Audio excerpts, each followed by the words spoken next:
Alright, welcome. So, we're going to go over our first 2v2 match analysis. So, here we're on Naboo, and we have a 2v2 of Empire versus the Khan. So, Naboo is a pretty straightforward map. There are 5 mines around the outside which kind of circle the entire map. There's a few turrets in the center that pretty much are hardly used. You can do some lazy type bombing rushes or to get a quick attack off, but it's not too common. And most importantly, in the center there is a pirate base. So whoever controls this gets to build some, I would call them Tech 1.5 units. They're a little bit weaker than Tech 2, but they're very useful to get out early.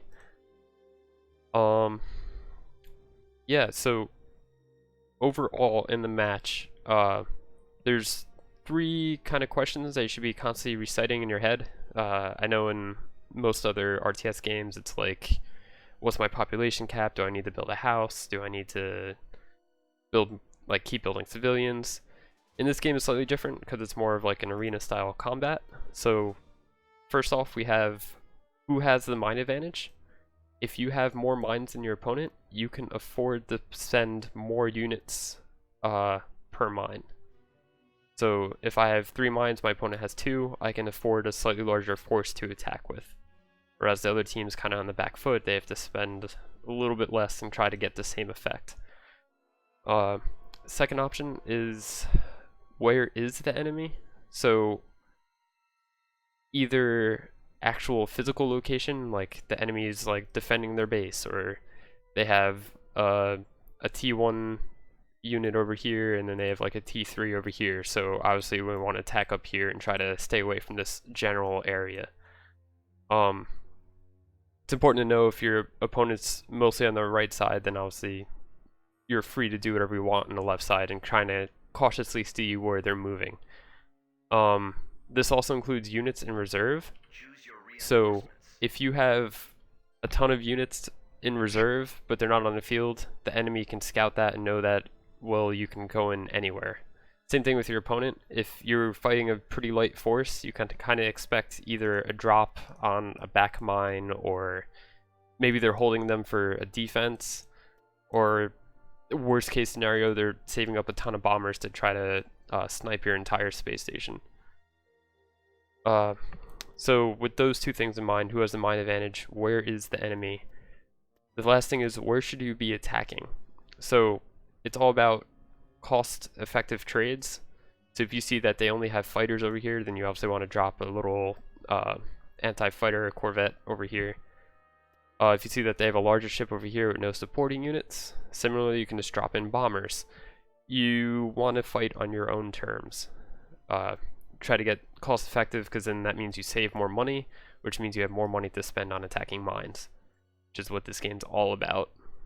And finally, for what should I be attacking, if you have enough saved up, there comes a point where you can do an all-in on your opponent's base, where you're confident that you can redirect all your forces to here, and even if they take every mine on the base or start attacking you, you'll still be able to destroy their space station before they destroy yours. And yeah, that typically ends the conclusion of the game, but most opponents will leave once they lose their last mine. So you're typically better off just hammering their mines until they can't afford to build a new mine, at which point they're basically dead. So let's get started. Standard start for both teams is going to be trying to grab this so that they can get the bigger 1.5 units out. And since I took this tech, here I'll bring up the colors. I'm purple, partner's blue. You always want to build a few units before you tech up, since especially against the Khan, because their fighters are so good. But this lets you spread out across the map more, and you can choose which battles you want to fight and try to win. And you see red shooting straight for here. This is a bit of a miscoordination on them to have 2 people go for here. Just like how blue has 2 people in one mine. Really, they should be spread out more and trying to hit multiple spots. Um, basically give up on this fight. Outnumbered already, and they can send in more units, so this is more of a delay. Just trying to keep them away. Blue lost down here, but they're trying to attack. But they're sending in skip rays now.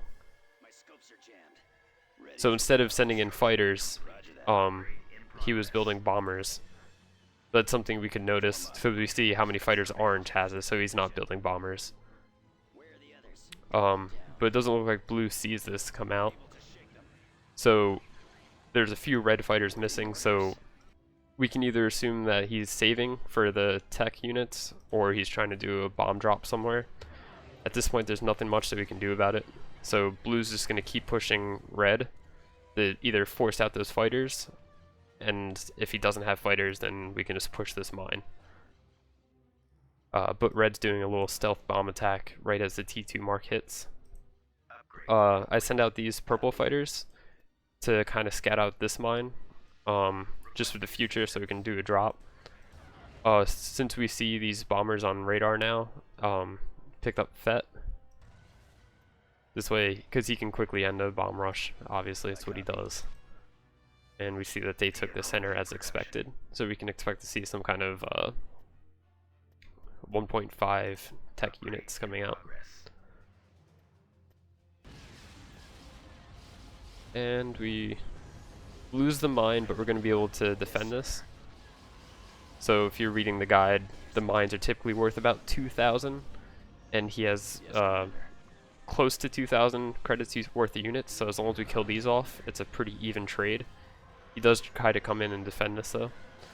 I'm not sending in FET, because we can pretty safely assume he's going to try to attack again. So this time we can hit him as soon as he comes and hopefully stop it. Since red's forces are all invested over here, we're pretty safe to do a drop on this mine. So this should be a pretty easy kill. They might have some pirate units coming out very soon though.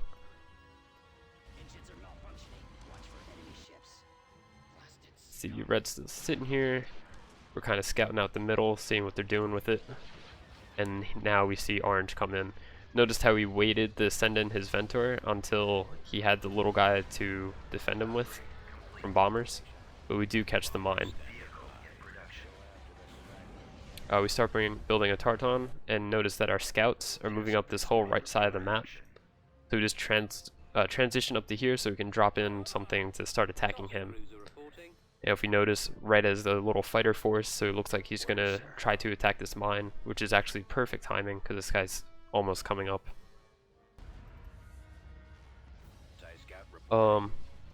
This TIE Scout will let us avoid having to do scouting with our fighters. We can just kind of drop one in wherever we want, which is always nice. It's one of the biggest advantages of the Empire.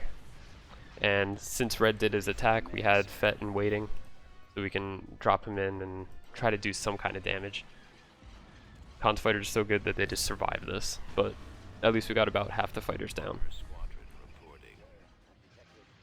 And we're starting to build up our bombers so that we can do another mine drop on this guy, because he's almost done building. And we notice this fighter's still trying to run, or this cruiser's trying to run away. But he's probably not going to make it.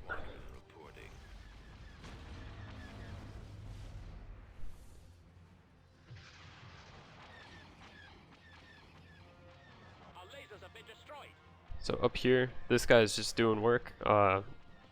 They don't notice him for some reason, which is fine for us. And just as this guy goes down, but at least now we have vision over this mine. And blue reinforces with a handful of tartans to clean up the rest of the fighters. And thus we secure this mine finally. Down here, since our ship was destroyed, they're redirecting to go try to fight off these guys and retake this mine, which gives us a perfect opportunity to drop in some bombers. So at this point, who has the mine advantage? We're sitting at a... Well, we just took out this mine, and we just destroyed their mine, so we're actually tied still. which is why we do another drop immediately.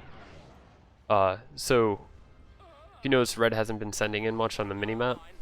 It's because he was saving up bombers, presumably to do another drop either here or all the way back here.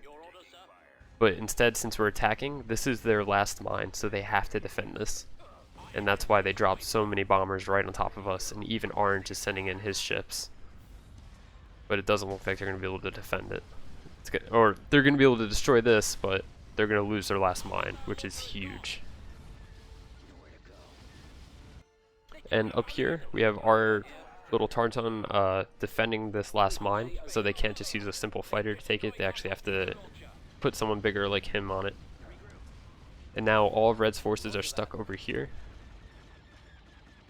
And Orange currently has the advantage in this fight. It's just a matter of time before he takes us down. But Blue is building, I think he has another set of TIE defenders coming in soon, but this guy should really be attacking the mine right now. They're sitting on a 2-0 mine disadvantage, so they have to push out. They need to be hitting this mine and this mine right now. But Orange is going to keep getting hit by these TIE defenders. And ideally, these defenders would actually be hitting the concussion missiles or the laser cannons. Those hardpoints just deal more damage. Maybe this guy could have been saved, but it's fine. Look at all those missiles. We see Red making a huge push to come up here to take out this guy. This way they can recap this mine on top of his mine. Our next Tartan's almost up, but Orange is staying behind to defend this as expected. And we have this guy here, but he's going to get killed by his T3. Notice that we just did a scan that we can drop in him right here, supported by FET, just to get rid of these fighters and so that he can focus on this mine. Blue brings in his FET over here just to discourage any type of bomb drop on him. What's going on down here? Oh, there's just nothing. So Blue's gonna start moving out to try to retake this area. The defenders will do wonders against that T3 unit. You'll notice since Orange started maneuvering and he dropped in these two guys, we just kind of retreat down here inside the asteroid field, which cut them out of the fight, and now he has to completely turn around and come all the way down here to attack us. And of course, as soon as he comes all the way down here, we just spin around and then come back up here. Up here, FET just arrived, so you can just kind of harass and be annoying. And this is when Blue starts engaging down here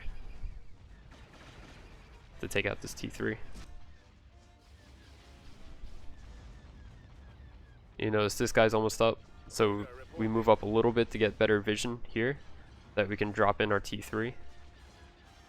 And that will just tear through all these 1.5 units. Just does a crazy amount of damage.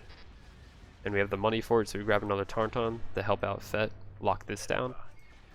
Blue's main focus is to just retake this mine. That's all he's worried about. At this point, the cons are starting to get some income because this mine's been up for a while, but it's not enough to really keep up with us since we've had 2 mines for a long time now. This is just a casual scout of the center. If we caught them without any fighters here, we could retake it, but it's fine if they go down, they're free anyway.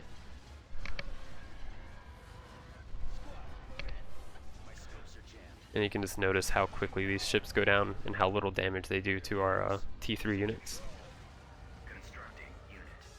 So now, this is a big problem for them, and additionally, they have FET and a Tartan defending their home base mine.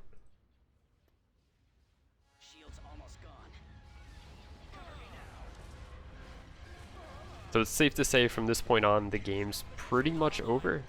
There's not a lot they can do to come back from this because we can afford so many units that we can just constantly drop every mine if we need to.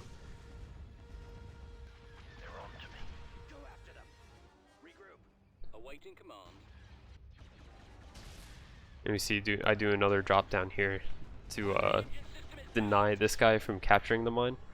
Again, since we have such a huge advantage, we're free to just take this guy. We're free to basically sacrifice this guy to deny this mine for just a little bit longer. It turns out to be worth it for us.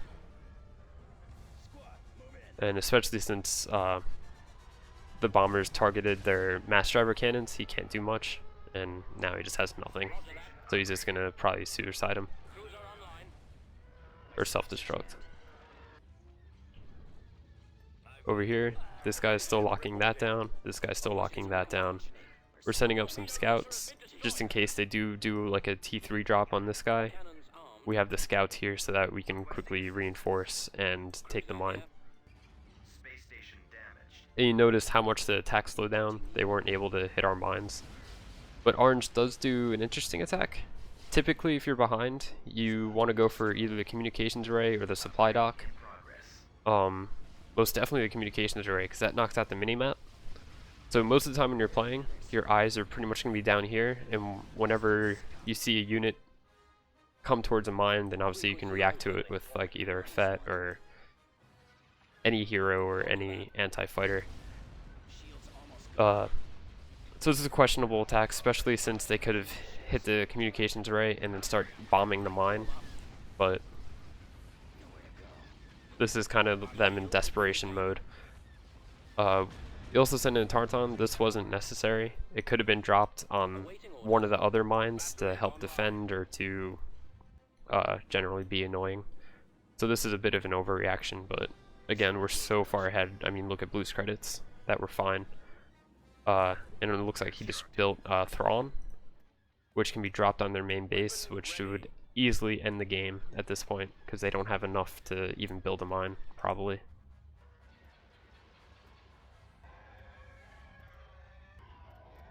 You see we're getting our third mine up, very soon our fourth. All of our mines, well, most of our mines are pretty well defended, considering what they're able to throw at us. And they just have to spend so much time on destroying our T1 units.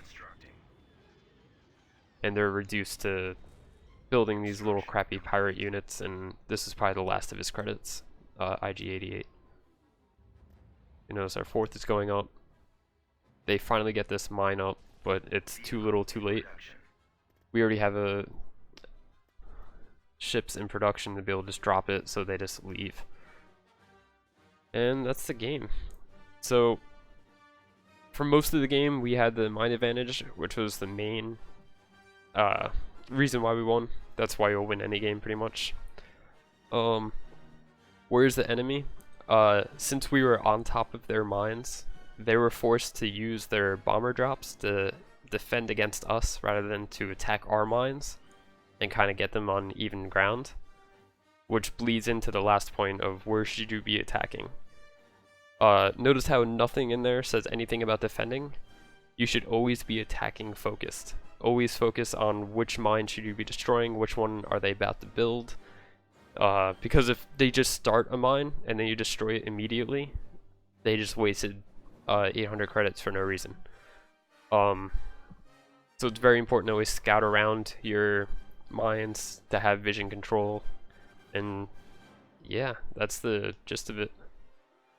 If you have any questions or any other type of replays you want me to go over, just shoot me a message with a link to the video and we'll see what we can do. Thanks.